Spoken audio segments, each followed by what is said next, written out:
بسم الله الرحمن الرحيم والنجم إذا هوى ما ضل صاحبكم وما غوى وما ينطق عن الهوى إن هو إلا وحي يوحى علمه شديد القوى ذو مرة فاستوى وهو بالأفق الأعلى ثم دنا فتدلى فكان قاب قوسين أو أدنى فأوحى إلى عبده ما أوحى ما كذب الفؤاد ما رأى أفتمارونه على ما يرى ولقد رآه نزلة أخرى عند سدرة المنتهى عندها جنة المأوى إذ يغشى السدرة ما يغشى ما زاغ البصر وما طغى لقد رأى من آيات ربه الكبرى أفرأيتم اللات والعزى ومناة الثالثة الأخرى ألكم الذكر وله الأنثى تلك إذا قسمة ضيزى إن هي إلا أسماء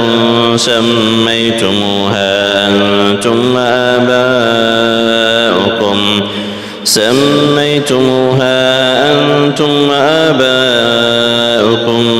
ما أنزل الله بها من سلطان إن يتبعون إلا الظن وما تهوى الأنفس ولقد جاءهم من ربهم الهدى أم للإنسان ما تمنى فلله الآخرة والأولى وكم من ملك في السماوات لا تغني شفاعتهم شيئا إلا من بعد أن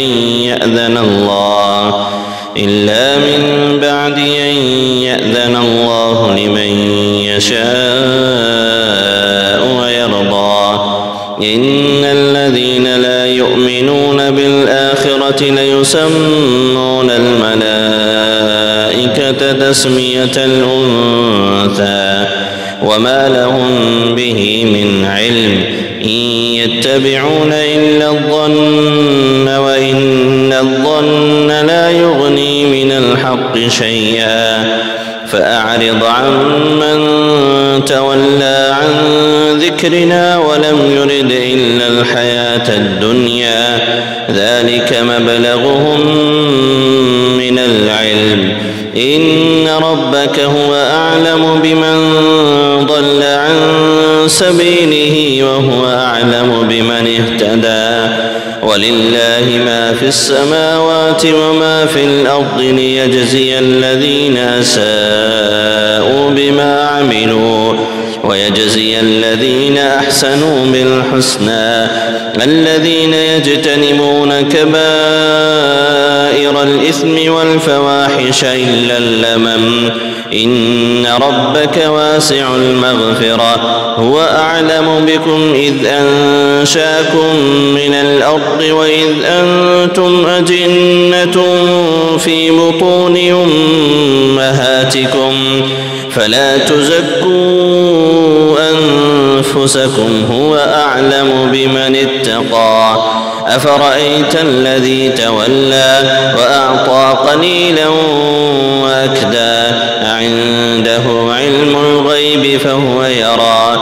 أم لم ينبأ بما في صحف موسى وإبراهيم الذي وفى ألا تزر وازرة وزر أخرى وأن ليس للإنسان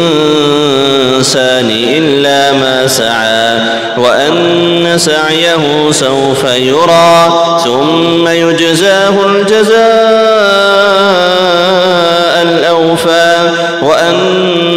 إلى ربك المنتهى وأنه هو أضحك وأبكى وأنه هو أمات وأحيا وأنه خلق الزوجين الذكر والأنثى من نطفة إذا تمنى وأن عليه النشأة الأخرى وأنه هو أغنى وأقنى وأنه هو رب الشعرى وأنه أهلك عادا الأولى وثمود فما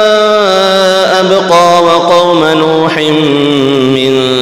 قبل إنهم كانوا هم أظلم وأطغى والمؤتفكة أهوى فغشاها ما غشى فبأي آلاء ربك تتمارى هذا نذير